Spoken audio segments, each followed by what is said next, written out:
Welcome to another deep dive. Yeah. Today, Today we're we're going to tackling be tackling The Diary of a CEO by Stephen Bartlett, a book that's a book that's gotten shout-outs yeah, shout outs from from some serious heavy hitters. yeah, Simon Sinek, Sinek, Gary Vaynerchuk, Vaynerchuk, Robert Greene. even Robert Greene. But we're not here for the hype. Right. We want the substance. Exactly. Oh, And the book delivers. It's packed with 33 laws for success, covering everything from personal growth to building a killer business and team. We'll be focusing on the ones that are most likely to give you that aha moment and some real-world takeaways. all right, so how is the book structured? Give us the lay of the land. Bartlett breaks it down into 4 pillars: the self, communication, business, and the team. And what's interesting is he really hammers home that success isn't compartmentalized. You can't just be a business whiz and expect your personal life to magically fall into place. Yeah, it's like that saying, you can't pour from an empty cup. Right. You need to be firing on all cylinders to truly succeed. Exactly. And within each of those pillars, he dives into these 33 laws. One of the most foundational is what he calls the 5 buckets of prosperity. You got to fill them up in the right order, or you're going to have a wobbly foundation. Okay, 5 buckets. I'm intrigued. Break it down for me. Think of it like this: knowledge, skills, network, resources, and reputation. Those are your 5 buckets. Most people try to jump straight to the resources and reputation buckets, chasing the money and the status. But Bartlett argues you need to fill those buckets in a specific order. So it's like building a house. You need a solid foundation of knowledge and skills before you start adding the fancy features. Precisely. He uses this great anecdote about a guy named Richard, super talented, but got lured away to a CEO position prematurely. Big pay bump, equity, the whole 9 yards. But he prioritized those resources and the reputation boost over solidifying his knowledge and skills base. He ended up crashing and burning. Yeah, that's a mistake many people make. They Oh. think they can skip steps, but it really is like building a house on sand. You need that solid foundation of skills and knowledge first. What's the next law we're diving into? Law 2. To master it, you must create an obligation to teach it. This is where things get interesting.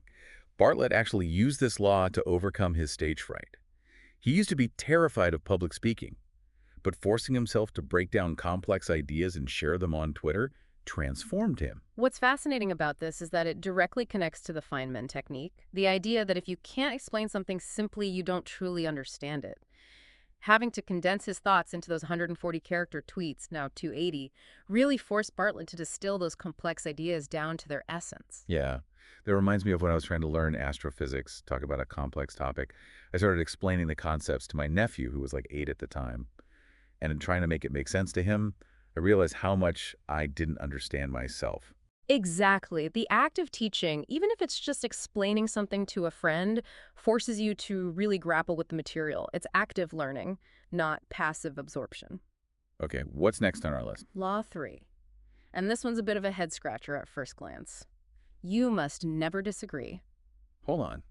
Never disagree. How can you possibly navigate the world, let alone have a productive conversation, without ever disagreeing? Well, Bartlett's childhood heavily shaped his understanding of this law. He grew up with parents who had some explosive arguments. This gave him firsthand experience with how disagreement can completely shut down communication. Later on, he found scientific backing for his experience in a study by Tali Sharot, a cognitive neuroscientist. So what did this study show? I'm all ears. Sharot used brain imaging and found that when people disagree, their brains literally shut down, like they become less receptive to the other person's perspective, even if it's backed up by hard evidence. That's wild. And a little scary if you think about it. Yeah. It really makes you think about those heated political debates or even just everyday arguments where no matter what evidence you present, people just dig their heels in even deeper. Right. And Bartlett's point isn't to avoid all out disagreement. It's about recognizing that head-on confrontation often backfires. If we want to actually persuade someone, we need to start by finding common ground. Instead of focusing on what divides us, look for areas of agreement. Only then will your argument have a chance of getting through. It's like that saying, seek first to understand, then to be understood. Instead of trying to win the argument, maybe we should focus on building a bridge. Exactly. Shifting gears now, let's talk about Law 4. Okay. You do not get to choose what you believe. This one gets into some deep philosophical territory. This one already has my mind spinning. Tell me more. It boils down to this. Bartlett argues that all our beliefs are ultimately evidence-based, even if that evidence is subjective or skewed. He uses the thought experiment to drive this point home. I love a good thought experiment. Lay it on me. He asks you to picture the most important person in your life. Got that image in your mind? Okay, now he asks, what evidence would it take for you to believe that this person is not who you think they are? Whoa, that's heavy. But I see where he's going with this.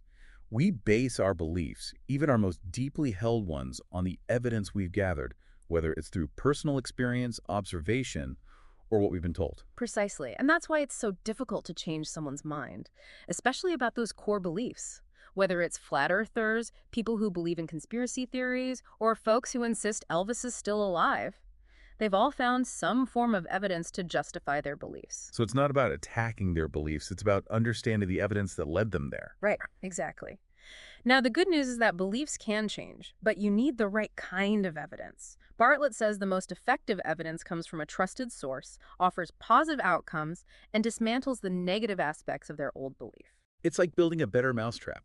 Don't just tell them their mousetrap is bad, show them one that works even better and solves the problems they were having. That's a great analogy.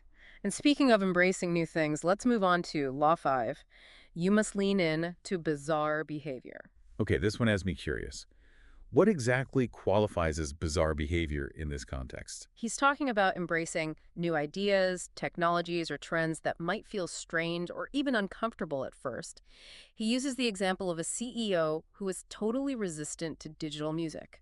That leaning out cost his company big time as they completely missed the boat on that massive shift in the music industry. Ah, so it's not about acting bizarre, it's about being open to things that seem strange or unorthodox at first glance. Exactly. And it's easy to dismiss those things out of hand, especially when they challenge our existing worldview. The book links this resistance to a psychological phenomenon called cognitive dissonance. It's basically our brain's way of shielding us from information that clashes with our current understanding of the world. Yeah, that makes sense. It's like our brain's built-in defense mechanism against having to rebuild our entire mental model of how things work. Right, and Bartlett argues that this leaning out is often rooted in fear. Fear of the unknown, fear of being wrong, or even fear of losing something we value. Think about the early days of the internet or the iPhone. Plenty of people resisted those innovations because they were so different from what they were used to. Yeah, it's easy to look back and think, how could they be so resistant? But if you think about how much those technologies disrupted the status quo, it's understandable why people push back. Exactly. So what's the antidote? How do we avoid falling into that trap of resisting potentially game-changing ideas? Give it to me straight. Bartlett's advice is to reserve judgment, ask genuine questions, and seek to understand. Instead of immediately dismissing something that seems bizarre, take the time to explore it, to learn about it, and to see if it might have value, even if it doesn't initially align with your way of thinking. He uses the example of Web 3.0, or blockchain technology. It was met with a ton of skepticism at first, but by leaning in and doing his research, he saw the potential and ended up capitalizing on it. It's like that saying, the only constant is change. If we're not willing to adapt and evolve, we're going to get left behind. Okay, what's the next law we're tackling? Law 6, ask, don't tell the question behavior effect. This one's all about how to effectively influence behavior. Ooh, I'm all ears. I'm always looking for ways to be more persuasive, especially when it comes to motivating myself and others. Well, Bartlett explains that research has shown that asking questions is way more effective than making statements when it comes to getting someone to take action. Instead of telling someone what to do, you should ask them questions that naturally guide them toward the desired outcome. So instead of saying, you need to exercise more, you might ask, what are your fitness goals for this month? And how can we create a plan to help you achieve them? Precisely. It gives them ownership of the goal and empowers them to take action. And research shows that framing those questions as binary yes-no questions is even more powerful. People are more likely to say yes if it aligns with their goals and ambitions. Yeah, it's like you're subtly nudging them in the right direction while still respecting their autonomy. I like it. It's all about framing and psychology. And this leads perfectly into Law 7, never compromise your self-story. I'm really digging this self-story concept. Tell me more about what Bartlett means by that. He defines it as the narrative you create about yourself. Who you are, what you're capable of, and what your future holds. He argues that this self-story is a powerful force in determining your success, for better or worse. So if you have a negative self-story, one where you constantly tell yourself you're not good enough, or that you're destined to fail, that's going to become a self-fulfilling prophecy. Exactly. He shares a really powerful anecdote about an interview he did with boxer Chris Eubank Jr., who talked about the importance of crafting a positive self-story, even when faced with adversity. So it's like building up that mental toughness and resilience we talked Yeah. about earlier. You need to believe in yourself and your ability to overcome challenges and achieve your goals. Absolutely. Bartlett connects this to research showing that grit and resilience are some of the strongest predictors of success. People who have overcome major challenges often have a powerful self-story, one filled with perseverance and triumph over adversity. But what about people who've been bombarded with negative stereotypes or limiting beliefs their whole lives? How do they go about rewriting that self-story? That's a great question, and Bartlett addresses it head on. He talks about the impact of negative stereotypes, using examples like those old harmful ideas about swimming ability and math performance that are tied to race or gender. It takes conscious effort to dismantle those harmful narratives and replace them with positive, empowering ones. Yeah, it's like we're all carrying around these invisible scripts that have been handed to us by society, our families, or even our own inner critic. And it takes real work to rewrite those scripts. Exactly, and Bartlett emphasizes that we have the power to actively craft that positive self-story through our actions and choices. It's not about waiting for someone to give us permission or validation. It's about proving to ourselves through small but consistent actions that we are capable of more than we think. It's like taking those small steps towards a larger goal, gathering evidence of success along the way. Each small win adds to that narrative of, hey, I can do this. Okay, what's up next? Law 8. Never fight a bad habit. I think we can all relate to this one. Oh, for sure. I got a whole list of bad habits I'm trying to kick to the curb. Spill the beans. What's the secret to breaking those bad habits? Bartlett shares a story about his father who was a smoker for years. It took a while, but he finally managed to quit. He explains that focusing on stopping the bad habit can actually backfire. It's like that saying, what you resist persists. So it's like you're giving that bad habit more power by focusing all your energy on trying to suppress it. Exactly. He explains that habits work on a loop. Cue, routine, reward. And instead of trying to white-knuckle our way through quitting, he advocates for replacing the bad habit with a positive action. He uses the example of his dad swapping cigarettes for lollipops. Sounds silly, but it worked. It's like retraining your brain to associate that particular cue with a new, healthier routine. You're basically hacking the habit loop. Okay, what's the next law? Law 9, always prioritize your first foundation. Intriguing. What exactly is this first foundation that we should be prioritizing? Bartlett argues that it's our health, physical, mental, and emotional. He talks about how he spent years prioritizing work, relationships, material possessions, all those external things. But the pandemic really forced him to confront the fragility of life and the importance of taking care of his well-being.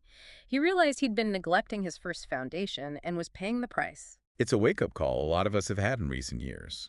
We push ourselves to the limit, burning the candle at both ends, and then we wonder why we're feeling stressed, burned out, and unhealthy. Exactly. We can't pour from an empty cup. Bartlett encourages us to prioritize our health as the foundation for everything else. Without it, we can't truly thrive in any other area of our lives. Ready for a lighter topic. Bring it on. Law 10. Always invest in a big blue slide. This one's all about embracing absurdity and using it as a branding tool. Okay, now that's a concept I can get behind. Tell me more about this big blue slide philosophy. Bartlett literally installed a giant slide in his first company's office. It became this symbol of their company culture, this unexpected marketing success that generated buzz and attracted attention. So it's about doing something unconventional, something that breaks the mold and captures people's imaginations. Exactly. He gives other examples like the Third Space Gym with its massive climbing wall and Brewdog, known for their outrageous marketing stunts. He argues that sometimes useless absurdity is a powerful way to communicate your brand's values and cut through all the noise. It's about creating a memorable experience, something that people will talk about and share, even if they don't fully understand it at first. Precisely.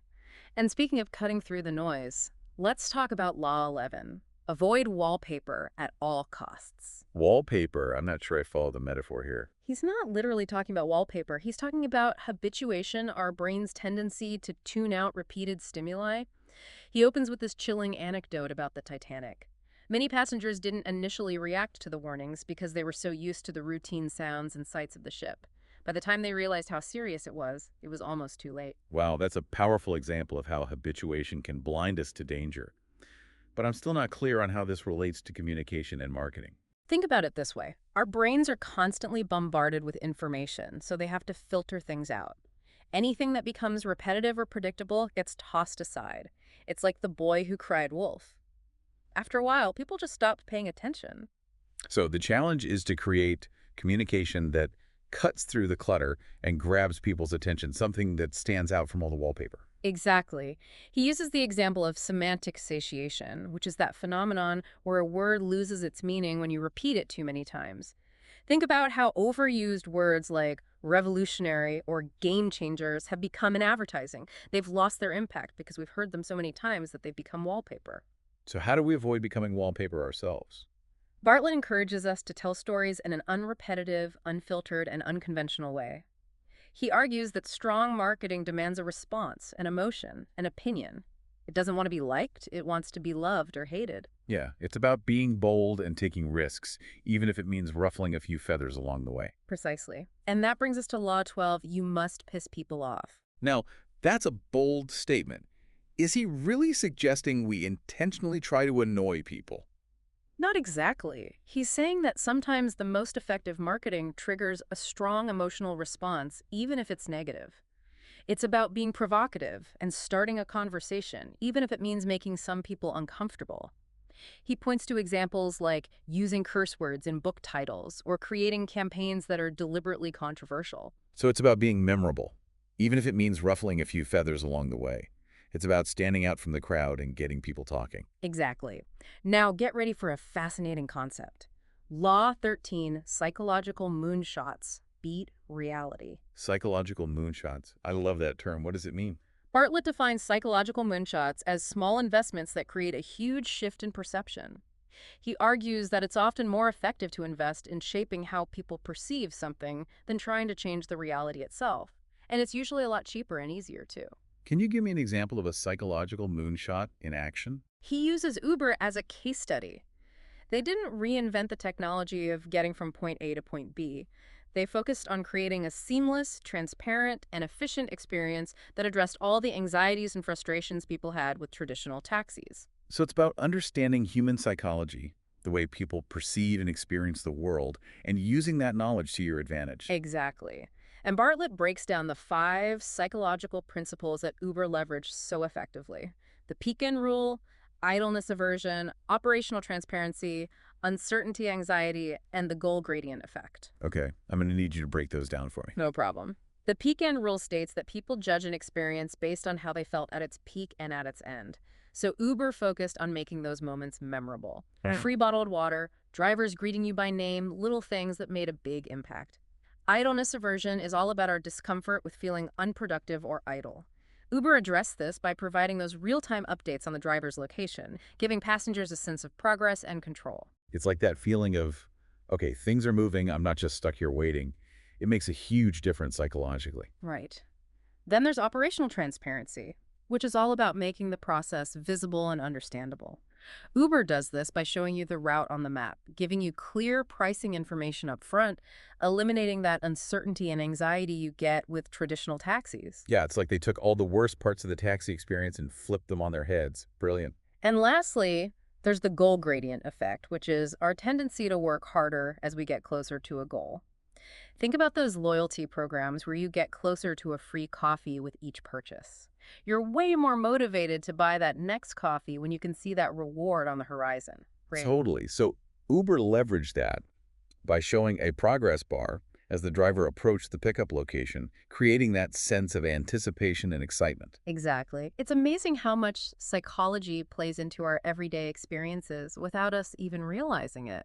Yeah, it makes you think about how much of our behavior is influenced by these subtle cues, these psychological nudges. Okay, what's up next? Law 15, the frame matters more than the picture. Okay, I'm intrigued. Tell me more about this concept of framing. Bartlett shares a personal story about getting disillusioned with his favorite clothing brand after seeing their mass production process. He realized that the frame, the carefully crafted brand image, the story they were telling, had shaped his perception of its value.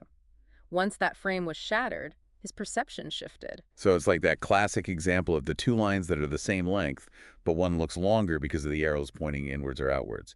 It's the same reality, but the frame, the context, changes our perception.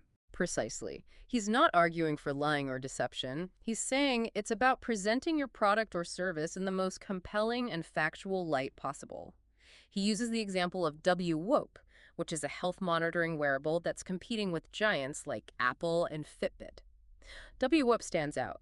Because of their framing, they focus on data-driven insights and personalized recommendations instead of just tracking steps or calories. It's a different way of framing the same data, and it resonates with their target audience. So it's about understanding your target audience, knowing what they value, and framing your message in a way that speaks to their needs and aspirations. Exactly. Ready for another one? This one's a bit lighter. Law 16, use Goldilocks to your advantage. Ah, yes, the Goldilocks effect. I can already guess where this is going. It's all about offering multiple options to influence people's choices.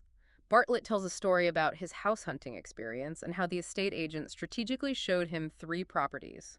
One too small, one too big, and one that was just right. Classic Goldilocks strategy. By setting up that comparison, they made the middle option seem way more appealing. Exactly, and it's been used successfully by companies like Panasonic. They saw sales of their mid-priced microwaves skyrocket after introducing a more expensive premium option. Suddenly, that middle option seemed like a great deal. It's funny how our brains work, isn't it? We think we're making rational decisions, but Yeah. often it's these subtle psychological cues that are driving our choices. Absolutely. And that brings us to Law 17, let them try, and they will buy. This one is all about the power of ownership. Okay, I'm intrigued. Tell me more about this ownership effect. Bartlett starts with a relatable story about his niece refusing to return a Christmas present. He then explains that ownership, even temporary ownership, increases the perceived value of something. Ah, so it's like that feeling of attachment we get to things, even if we've only had them for a short time. It's like we've already incorporated it into our sense of self. Exactly. He shares some research on Duke University basketball tickets. Students who won tickets in a lottery valued them way more highly than those who didn't, even though they were objectively the same tickets. Yeah, it's like that saying, possession is 9/10 of the law. Once we have something, even temporarily, we don't want to give it up. And savvy businesses leverage this all the time. Think about free trials, test drives, or money-back guarantees. They're all designed to tap into that endowment effect and get you hooked. It's a clever strategy, and it definitely works. Okay, what's next? Law 18. Make sure your stories are thumb-stoppingly good. This one's all about the power of storytelling in a world that's constantly vying for our attention. In the age of social media, this feels more relevant than ever. Hmm. Tell me more about how storytelling fits into Bartlett's framework for success. Bartlett explains that his companies have thrived without relying on traditional sales pitches. They've built their success on captivating storytelling. He emphasizes the importance of grabbing attention within the first 5 seconds. Think about those YouTube videos that pull you in right from the start. They've mastered the art of the hook. Yeah, it's like that old adage, you never get a second chance to make a first impression. Exactly. In a world where we're bombarded with information, you need to cut through the noise and grab people's attention right away. Bartlett says those first 5 seconds are crucial for hooking your audience and making them want to keep listening, reading, or watching. It makes sense. We have such short attention spans these days, you need to give people a reason to stick around. Okay, what's the next law on our list? Law 19, obsess over the small stuff. This one's all about attention to detail. I have a feeling this is going to resonate with a lot of our listeners who are perfectionists at heart. Tell me more about how this philosophy plays out in Bartlett's approach to business. He introduces the concept of Kaizen, which is a Japanese philosophy that emphasizes continuous improvement through small incremental changes. He uses the example of his podcast, The Diary of a CEO, and how its success is largely due to their obsessive focus on the little things. Researching their guests' favorite music, A/B testing titles and thumbnails, all those tiny details that most people wouldn't even think about. So it's not just about the big picture. It's about sweating the small stuff, those tiny details that can make a big difference in the overall experience. Exactly. Bartlett talks about the key principles of Kaizen. Set a standard, meet the standard, improve the standard, repeat. He shares a fascinating story about Toyota partnering with General Motors and using Kaizen to transform a struggling American factory into a model of efficiency and quality. Yeah, it's a powerful reminder that success is often built on those consistent, incremental improvements, rather than one big dramatic change. Okay, what's next? Law 20, harness the power of tiny gains. This one sounds like it builds on the Kaizen philosophy. Tell me more about these tiny gains and how we can harness their power. Bartlett tells the story of British cycling and how their aggregation of marginal gains philosophy led to incredible success. They focused on improving every tiny aspect of their performance by just 1%, the aerodynamics of their bikes, their sleep quality, their nutrition, everything. Those tiny improvements, when added together, led to a massive leap forward in their overall performance. That's incredible. It reminds me of that saying, don't underestimate the power of a penny saved. It all adds up. Exactly. He uses the example of financial gains and losses to illustrate this. Small, consistent gains can lead to exponential growth over time, while small, consistent losses can quickly erode your wealth. Yeah, it's a powerful reminder that consistency is key. Small actions repeated over time can have a huge impact. Okay, what's next? Law 21. This one might seem a bit counterintuitive at first. Increase your failure rate to increase your success rate. Wait, what? Increase your failure rate.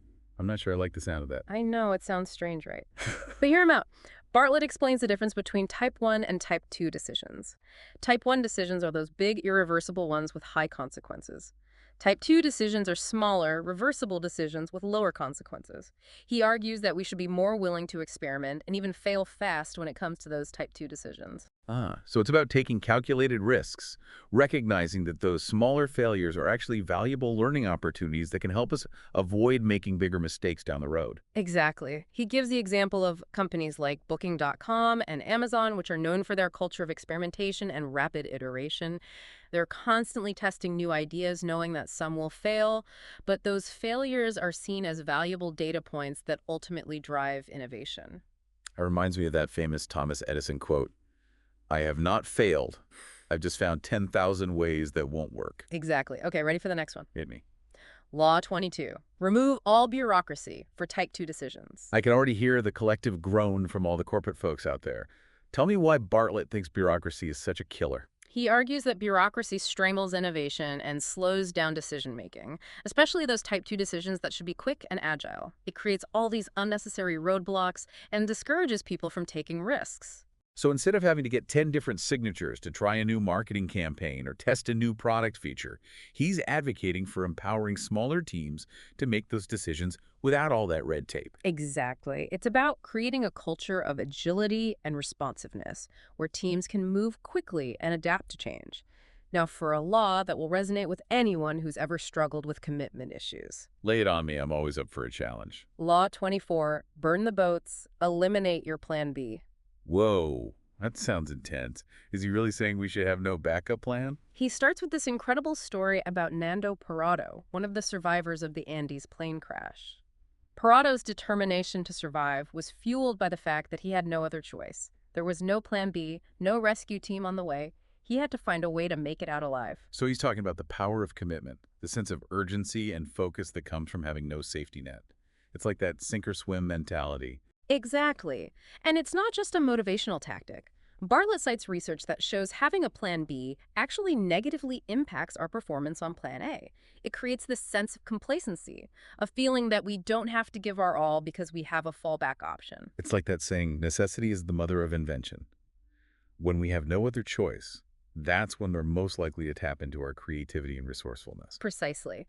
And speaking of challenging our assumptions, let's move on to Law 25. Why will this idea fail? This sounds like a recipe for pessimism, but I'm guessing Bartlett has a good reason for encouraging us to focus on the negative. He does. He's not advocating for negativity for its own sake. He's arguing that we should spend more time analyzing why an idea might fail before we invest a ton of time, energy, and resources into it. He shares his personal experience with a venture that failed, in part because he didn't adequately consider the potential weaknesses. So it's about being realistic, about challenging our assumptions and identifying those potential pitfalls before they blow up in our faces. Exactly. And he identifies 5 key reasons why we often avoid confronting the possibility of failure: optimism bias, confirmation bias, loss aversion, the sunk cost fallacy, and groupthink bias. Yeah, those are some heavy hitters. Those biases can definitely blind us to potential problems and lead to some bad decisions. Right. And he offers a practical tool for combating those biases: the pre-mortem analysis. It's a simple but effective way to identify potential risks and weaknesses before they derail your project. I'm definitely going to be adding that to my toolkit. Okay, I'm ready for Law 26. Hit me. Law 26, become a Swiss Army knife. This one's all about the importance of having a diverse skill set. I'm sensing a theme here. Be adaptable, embrace change, learn new things. I love it. Bartlett shares his personal story of finding success in the psychedelic industry, which is not something you'd necessarily expect from a tech entrepreneur. But it was his unique combination of skills and interests that allowed him to see the potential in that space. He explains the concept of a skill stack, combining diverse skills to create unique opportunities. So it's not just about being a specialist in one area, it's about being adaptable and having a range of skills that you can apply in different situations. Exactly.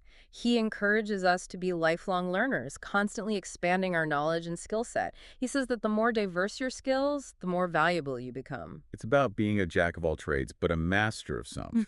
Okay, give me Law 27. Law 27, the discipline equation, death, time, and discipline. This one's a bit of a philosophical deep dive. Bring on the philosophy. I'm ready for it. Bartlett kicks things off with a reflection on mortality, the fact that our time on this earth is finite. Right. He argues that. He argues that our awareness of death can actually be a motivating force. It can help us prioritize what truly matters and make the most of the time we have. Yeah, it's like that saying, life is short, eat dessert first. But maybe instead of dessert, it's about pursuing those passions and dreams we've been putting off. Exactly. He introduces this concept called the discipline equation to help us understand what drives our ability to stay focused and achieve those goals. Okay, I'm always up for a good equation. What's the formula? Discipline equals the value of the goal plus the reward of the pursuit minus the cost of the pursuit. So if the value of the goal and the reward of pursuing it outweigh the cost, the effort, the sacrifices, the potential setbacks, we're more likely to stay disciplined and see it through. Precisely.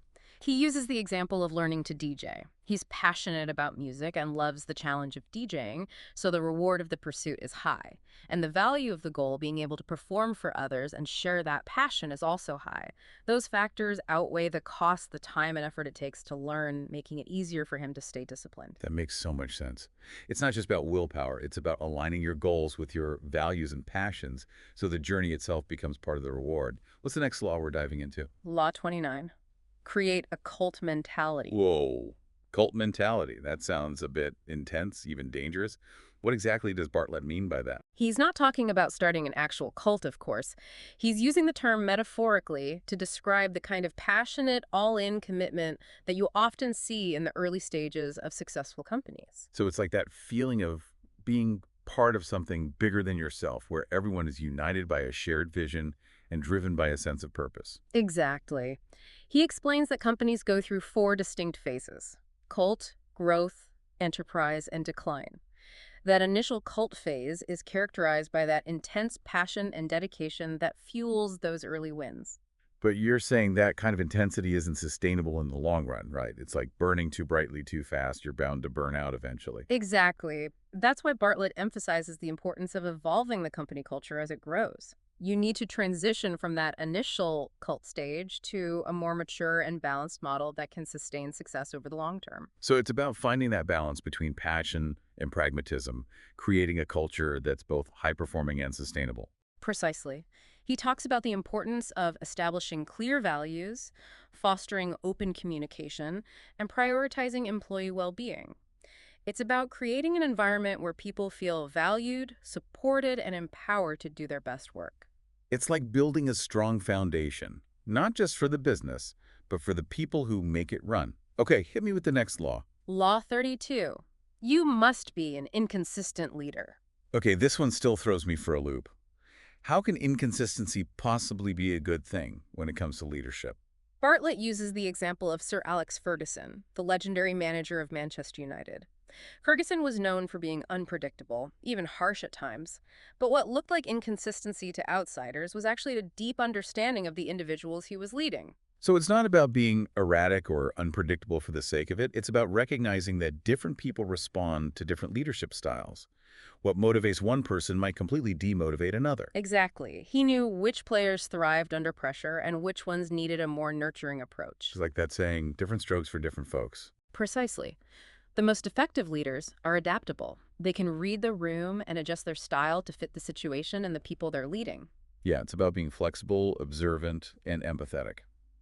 And finally, we come full circle with Law 33, learning never ends. This feels especially relevant in today's world where everything is changing so rapidly. Yeah. What's Bartlett's message about the importance of ongoing learning? He argues that we need to be lifelong learners, always seeking out new knowledge and skills, constantly challenging ourselves to grow and evolve. The world is changing faster than ever before, and those who are unwilling to adapt will inevitably be left behind. Yeah, it's about embracing that growth mindset, being curious, open to new ideas, and willing to step outside of our comfort zones. And it's not just about acquiring new skills, it's about questioning our assumptions, being willing to change our minds, and recognizing that there's always more to learn, no matter how much we think we know. It's about being humble and recognizing that learning is a lifelong journey, not a destination. Okay, we've covered all 33 laws. That was quite a ride. It was. What stands out to you from our deep dive into the diary of a CEO? Hmm. I'm really struck by the emphasis on self-awareness. Yeah. So many of these laws hinge on understanding our own strengths, weaknesses, motivations, and even our biases. That's so true. It's like self-awareness is the foundation for everything else. You can't be an effective communicator, leader, or entrepreneur if you don't have a clear understanding of yourself. And that ties back to the idea of this self-story we talked about earlier. If we're not aware of the narratives we're telling ourselves, we can't challenge them or rewrite them. Exactly. And those limiting beliefs can really hold us back from achieving our full potential. Okay, I have a question for you. If you had to pick just one law that you think is most crucial for success, which one would it be? Ooh, that's a tough one. They all build on each other, but if I had to choose, I'd say Law 33, learning never ends. I knew you were going to say that. It's such a simple concept, but it's so powerful. In a world that's constantly changing, the ability to learn and adapt is more important than ever. It's the key to staying relevant, to growing as a person, and to achieving our full potential. I completely agree. What are some of the other takeaways that resonated with you?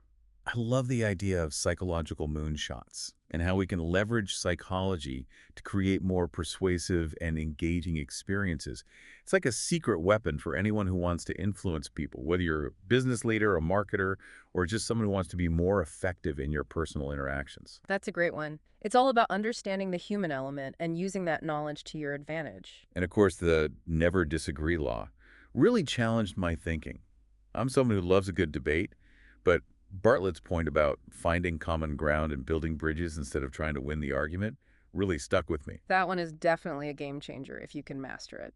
What about you? Which laws are you going to focus on applying in your own life? Well, I'm definitely going to be more mindful of the 5 buckets of prosperity and making sure I'm filling them in the right order. I'm also going to be more intentional about asking questions instead of making statements, especially when I'm trying to influence behavior. Those are great goals. I'm feeling inspired to take action myself. This book has given me a lot to think about. Me too. I'm curious, what are some of the specific actions you're going to take? How are you going to apply these laws to your own life? Well, I'm definitely going to start doing pre-mortem analyses before I embark on any new project. I think it's a brilliant way to identify potential pitfalls and mitigate risks before they become major problems. That's a great idea. I'm also going to be more conscious of my self-story and actively challenge those limiting beliefs that might be holding me back. It's time to rewrite that script. Yes, it's about creating a more empowering and positive narrative about who we are and what we're capable of. And I'm going to make a conscious effort to lean in to new ideas and experiences, even if they seem strange or uncomfortable at first. Who knows what opportunities I might be missing out on by staying stuck in my comfort zone? It's about embracing that bizarre behavior, right? Yeah. Stepping outside of our comfort zones and being open to the unexpected. Exactly. You never know what amazing discoveries await you when you open yourself up to new possibilities. So it's not just about applying these laws to our work lives, it's about incorporating them into our personal lives as well, right? Absolutely. These principles can be applied to every aspect of our lives, our relationships, our health, our personal growth, everything. It's about creating a more fulfilling and successful life on our own terms. I love that. And one thing that really resonated with me was Bartlett's emphasis on the power of tiny gains. We don't have to make these massive sweeping changes overnight. It's about taking those small, consistent actions that will compound over time. Yeah, that British cycling story was so inspiring. It's a reminder that even the smallest improvements can lead to extraordinary results if we're consistent and persistent. Exactly. And I think that's one of the most important takeaways from this book. Yeah. It's not about achieving perfection, it's about embracing the journey of continuous improvement. It's about progress over perfection. Exactly. And another thing that really struck me was Bartlett's discussion of psychological moonshots. I think that's such a valuable concept for anyone who wants to create more persuasive and engaging experiences, whether you're in business, marketing, or just life in general. Yeah, it's all about understanding the human element, the psychology of how people perceive and experience the world. Right. It's not about manipulating people. It's about understanding their motivations and using that knowledge to create more meaningful connections. And I think that ties in nicely with Bartlett's emphasis on asking the tough questions, like, why will this idea fail? Yes. It's about challenging our assumptions, being willing to consider different perspectives, even if they're uncomfortable, It's about being intellectually honest with ourselves and with others. and being willing to be wrong. We learn so much more from our failures than we do from our successes. That's so true. But it takes a certain level of self-awareness and humility to embrace those failures as learning opportunities. And that brings us back to self-awareness as the foundation for everything else. It's a continuous journey of discovery and growth. Okay, I have one final question for you. Remember that big blue slide that Bartlett installed in his office? The one that became a symbol of his company culture? Of course, it's such a great metaphor for embracing absurdity and creativity. Well, I was thinking, if we each had to design our own big blue slide, what would it look like? What would it say about our values, our goals, and our unique approach to life? Ooh, that's a good one. It's like a metaphor for our personal brand, for what makes us stand out from the crowd. Exactly. So I'm going to leave our listeners with that question to ponder. What's your big blue slide? And how can you use it to create a more meaningful and fulfilling life? I love that. It's a reminder that life is meant to be fun, creative, and a little bit absurd. Absolutely. And with that, I think it's time to wrap up our deep dive into the Diary of a CEO. I agree. It's been a fascinating and thought-provoking journey. We hope you've enjoyed this deep dive into the Diary of a CEO. It's been a fantastic discussion. We've unpacked a lot of insights from Stephen Bartlett's book. And we've explored how these 33 laws for success can be applied to all areas of life. From building a solid foundation of knowledge and skills, To embracing absurdity and the power of tiny gains, to understanding the psychology of persuasion, and the importance of continuous learning. we've covered a lot of ground. We have, and I think one of the key takeaways here is that success isn't a one-size-fits-all formula, It's about finding what works for you. and being willing to experiment, adapt, and learn along the way. It's about embracing the journey, not just chasing the destination. Exactly. So, as we wrap up this deep dive, I want to leave our listeners with one final thought. go for it. Remember that question we posed earlier about designing your own big blue slide? Yes, that metaphor for our personal brand, for what makes us unique and memorable. I encourage you to really spend some time thinking about that. What would your big blue slide look like? What would it say about your values, your goals, and your approach to life? It's a fun thought experiment. And it can be a powerful way to clarify your vision and your purpose. And to create a life that is both meaningful and fulfilling. So go out there. And build your own big blue slide. Thanks for joining us on this deep dive. We'll see you next time for another adventure in knowledge and discovery. So, as we wrap up this deep dive into the Diary of a CEO, Leave your listeners with one final thought. go for it. Remember that question we posed earlier Yeah. about designing your own big blue slide? Yes, that metaphor for our personal brand. Right. For what makes us I mean, unique and memorable. I encourage you to really spend some time thinking about that. What would your big blue slide look like?